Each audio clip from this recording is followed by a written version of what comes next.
Buenas noches, compañeros. Estoy de nuevo aquí con ustedes.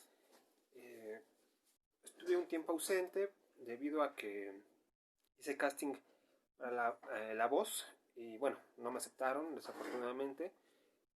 El que está aquí frente a ustedes iba a ser seleccionado por Belinda o por Ricardo Montaner, pero finalmente no aceptaron mi candidatura.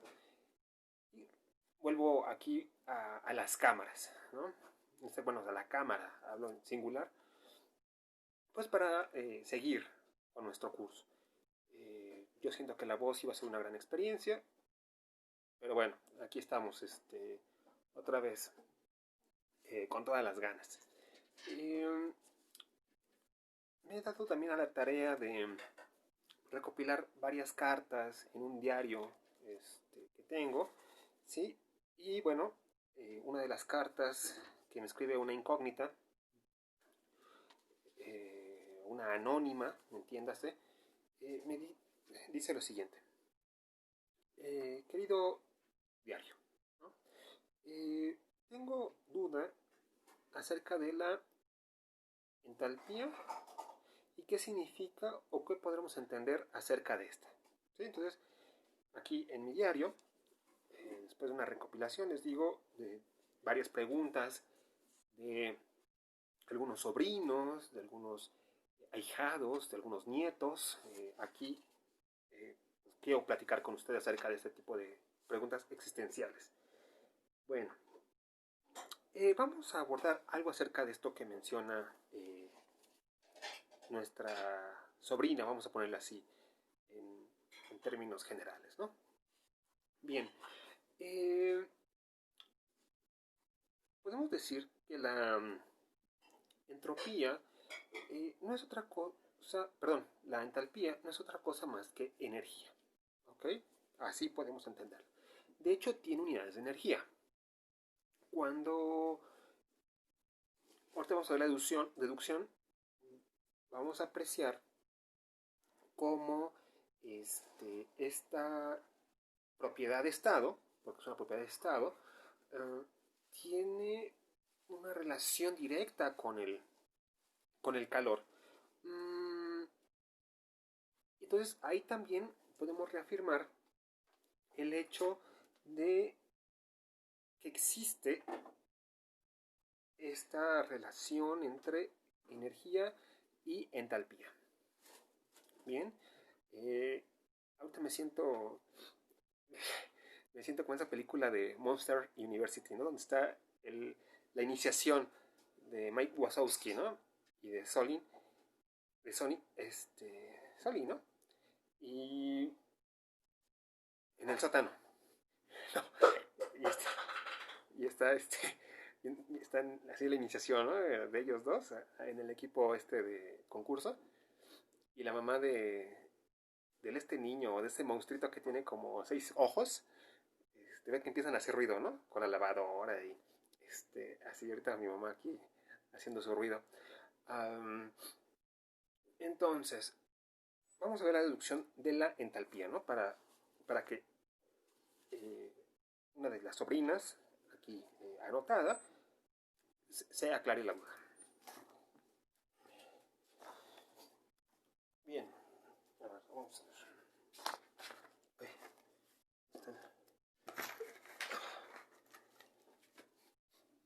¿Entonces no? ¿No? Ah, bueno. Sí, con cuidado. Sí.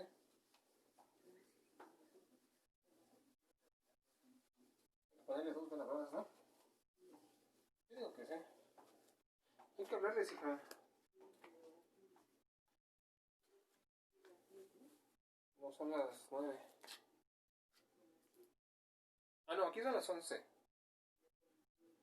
Ajá.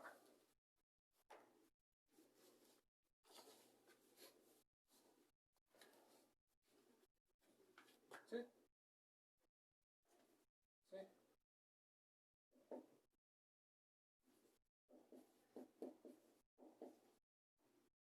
Ajá. Entonces, recordemos la primera ley en forma diferencial. ¿Sí? Ahí tenemos esta diferencial de energía interna es igual a al cambio de el calor menos el cambio de el trabajo. Recordemos que son cambios que tienen que ver con la trayectoria, ¿sí? Porque son propiedades de trayectoria, ya lo habíamos mencionado clases pasadas. Entonces, por eso esa diferencial con esa barrita, ¿no? Bueno, ahora, si nosotros hacemos la integración, tendremos lo siguiente.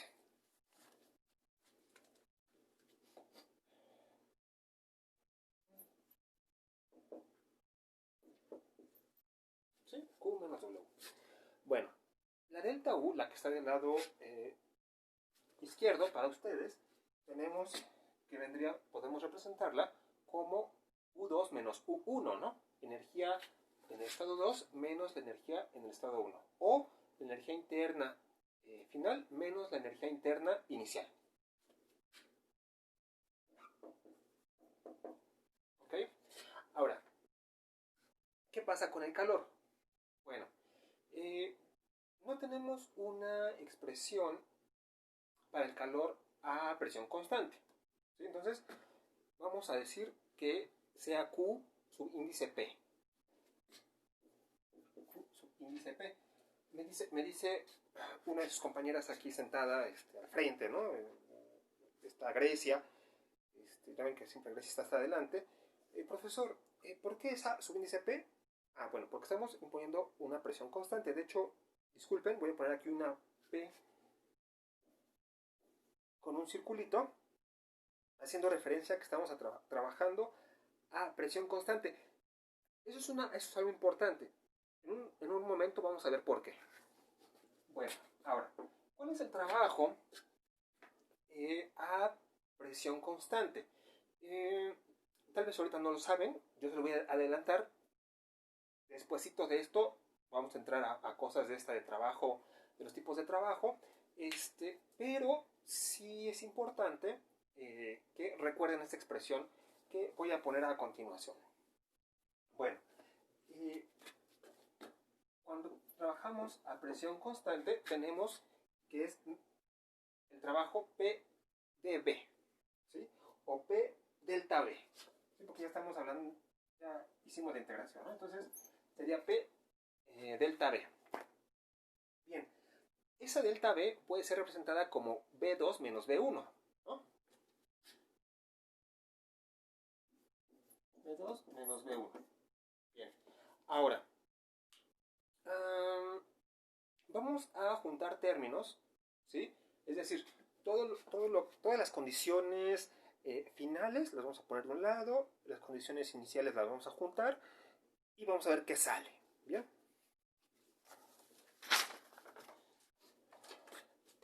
Entonces, vean, tenemos U2 más B2 menos U1 más B1. ¿Sí así? Esto queda... A ver, espérenme, déjenme ver.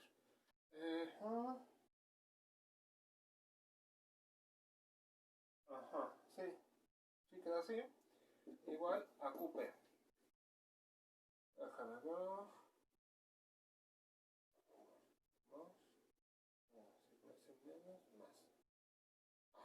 ¿Sí?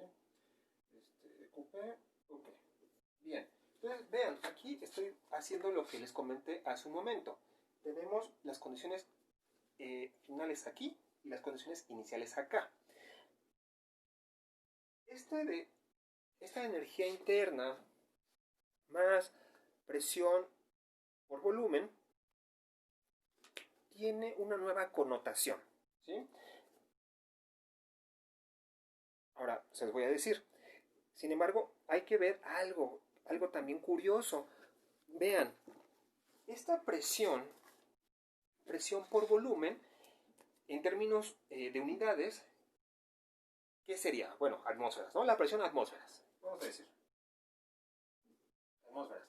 El volumen sería en litros. ¿Sí? En términos de unidades, ojo. Ahora,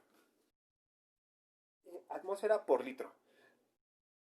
Vayan a sus tablas de conversión o búsquenlo en internet y las atmósferas por litro podemos nosotros convertirlas a joules. ¿Sí? ¿En qué unidades tenemos la energía interna? En joules.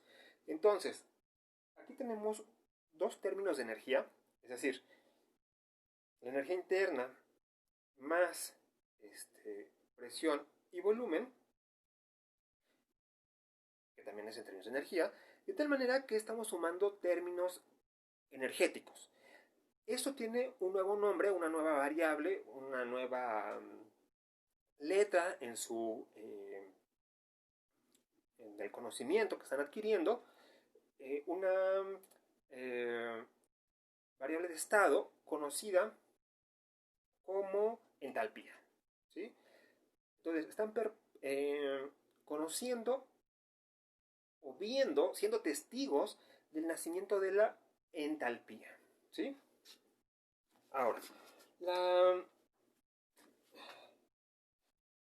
esta entalpía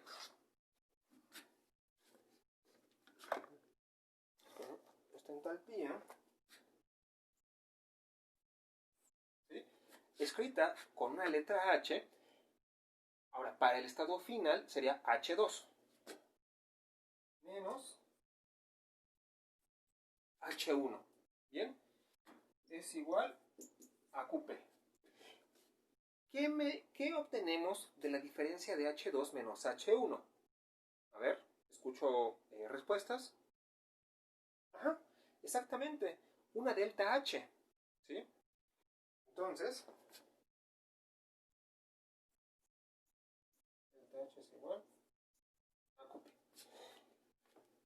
Aquí, entonces, viene una expresión importante y que nos explica mucho de dónde nace la entalpía y hacia dónde va dirigida. Bien.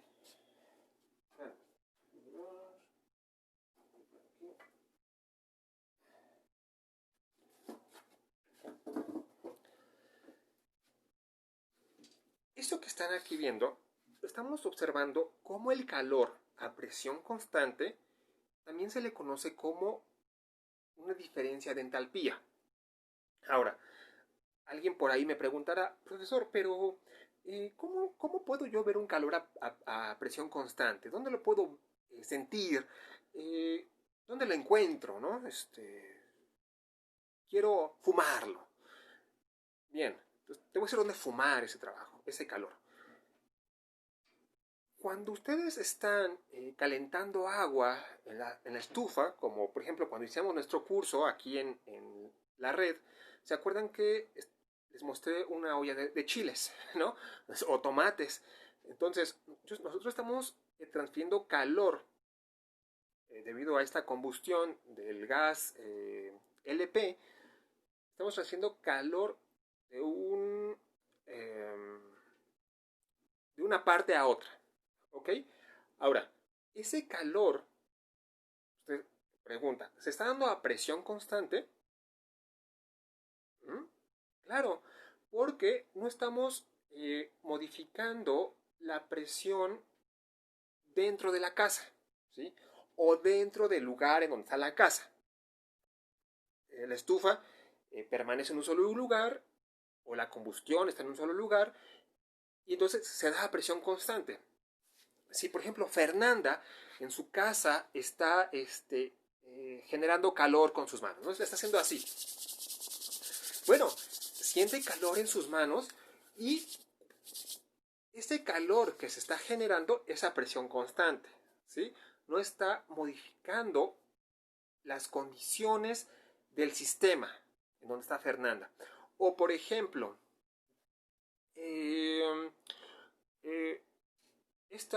vamos a hacer una reacción, vamos a ver, estoy pensando en una reacción.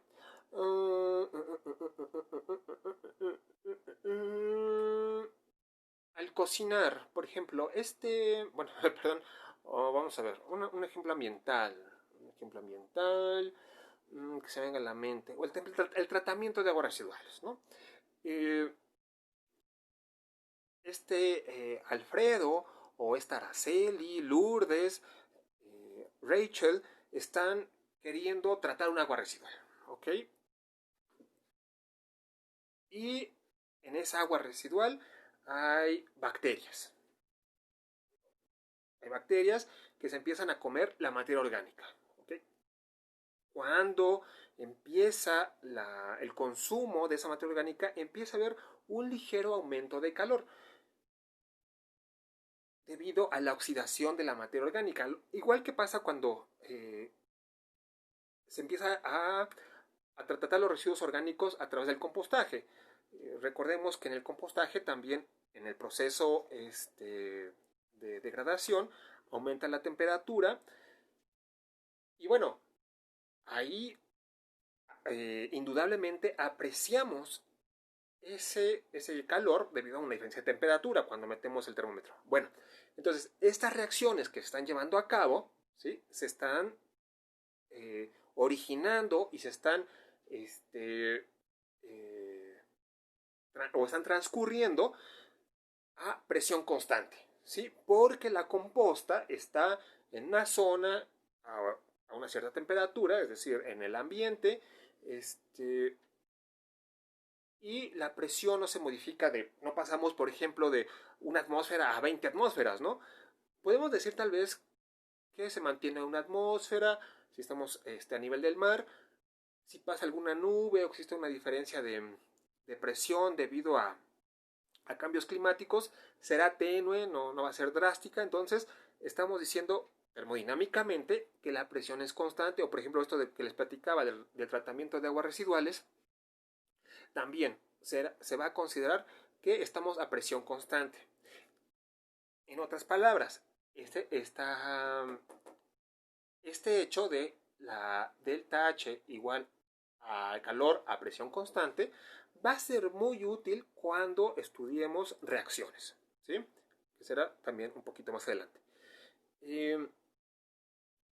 Ahora, también en el ambiente podemos ver, por ejemplo, reacciones a nivel geológico cuando están esta acumulación de carbonatos en los cenotes, esta deposición, ¿no?, en las estalactitas y estalagmitas. Ahí hay una reacción de deposición. Entonces, ¿cuál será la delta H? ¿No? O por ejemplo, los volcanes. También tenemos reacciones ahí en donde hay un delta H. Y eso involucra con cosas ambientales, ¿no? Esto de la composta, del agua residual. Incluso las mismas plantas, los animales, tienen en su interior reacciones que involucran un delta H, es decir, un calor.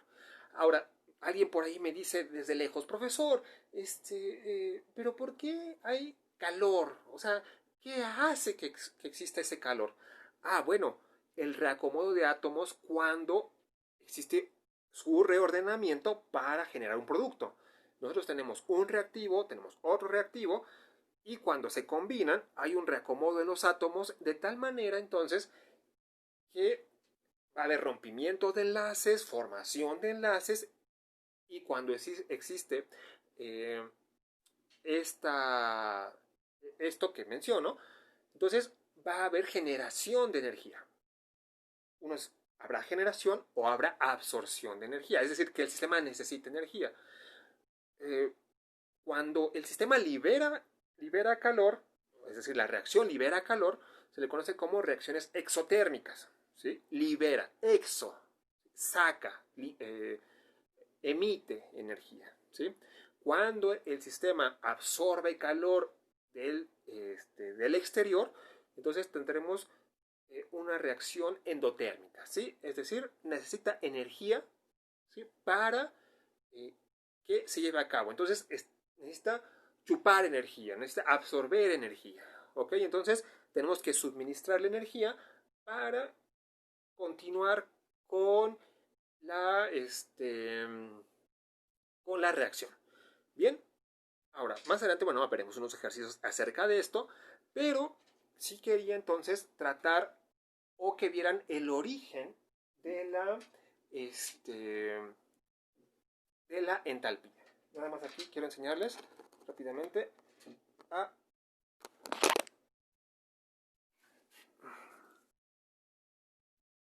amiga, ¿sí? Esta canija, toma clases al igual que ustedes. Bueno, ahora, ¿sí? Entonces, vean que otra cosa interesante. No hablamos de la entalpía del estado 1 ni la entalpía del estado 2. Hablamos de una diferencia de entalpía, ¿sí? Cuando la reacción, o sea, nosotros tenemos el reactivo 1, el reactivo 2, ¿ok?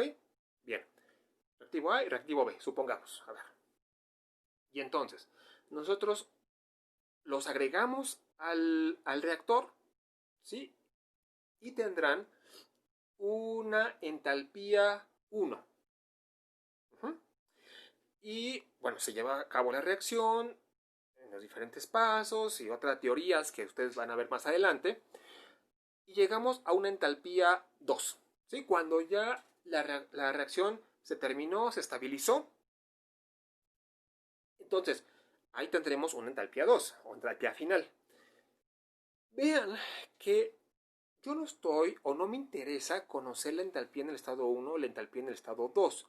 Me interesa conocer la diferencia de entalpía, porque esa diferencia de entalpía, que es el calor que se emite o el calor que se absorbe, y que tiene que ver con este calor, porque es una propiedad de estado, perdón, una propiedad de trayectoria, puede ser aprovechable, ¿sí? Si yo conozco ese delta H, que en otras palabras es ese calor que se libera, vamos a decir ahorita que se libera, entonces yo puedo conocer cuánto me sirve ese calor o cómo poder aprovechar ese calor, ¿sí? No es gratis que por ahí algunos trabajos que uno encuentra en la red dice aprovechamiento del calor de la composta, ¿no? Es decir, harán cálculos dependiendo de los ingredientes o la materia orgánica que estén ingresando para conocer cuál es el delta H, y conociendo ese delta H dicen, yo tengo 1000 joules liberados, ¿no? Y si ya tengo esos 1000 joules, que es calor, entonces yo puedo transferirlo, porque recuerden que una propiedad de trayectoria solo se transfiere, entonces puedo transferirlo a una tubería o a otro lugar. Por ejemplo, ahorita me acabo de acordar, en una ciudad de Noruega, si no mal recuerdo, sí estoy pensando, déjenme buscar el libro, por ahí lo tengo, o el caso, que en esa ciudad todo el agua de drenaje regularmente está en una temperatura mayor que la temperatura ambiente. ¿Sí? Ahora, lo vemos cuando en épocas de invierno, aquí por ejemplo en el centro de la República o en el país, en las alcantarillas empieza a salir vapor, ¿no? Y se siente calorcito. Entonces, esa ciudad europea, les digo, creo que es en Noruega o en Dinamarca, captura ese calor, ¿sí? Lo transfiere a un intercambiador y ya de ese intercambiador, de las aguas proveniente de ese calor de las aguas residuales, lo transfiere a las casas, ¿sí? Entonces, hacen o hicieron una calefacción para casas, porque ya ven que en Europa, la parte norte, hace mucho frío y el invierno es bastante crudo, entonces hacen calefacción o fabricaron la calefacción para casas usando el agua residual. Bien, entonces, espérenme. Me interesa entonces el calor que se emite, ¿sí? Y que yo puedo usar. O tal vez no lo use, ¿no? Porque se pierde, pero yo lo puedo cuantificar. Entonces, la entalpía tiene que ver con esa energía que está ahí, ¿ok? Y sobre todo, si trabajamos a presión constante, es indudable que hablamos de calor, ¿sí? Por ahí escucho otra pregunta, por ahí al final. Dice, profesor, pero ¿qué pasa si hablamos de volumen constante? cuando hablamos de volumen constante, ya lo vimos una clase anterior, se habla de energía interna, ¿sí? Que vamos a ver ahorita a continuación qué relación hay, ¿no? Entonces, cuando hablamos de volumen constante, hablamos de energía interna. Cuando hablamos a presión constante, hablamos de entalpía, ¿ok? Cuando hablamos a temperatura constante, hablamos que tanto una como otra valen cero. Vamos a ver por qué a continuación, ¿sí? Bien, entonces con esto que le estoy platicando, espero que sea o se haya entendido un poco más la entalpía. Bien, entonces vamos a dar paso a lo siguiente. Vamos a trabajar con los diferentes tipos de trabajo, de calor, la energía interna, la entalpía, ¿ok? Para algunos procesos. Sobre todo los procesos que ya conocemos, ¿sí? El proceso isotérmico, isobárico, isocórico o isométrico y el adiabático, ¿sí? Bien, entonces no se vayan porque continuamos.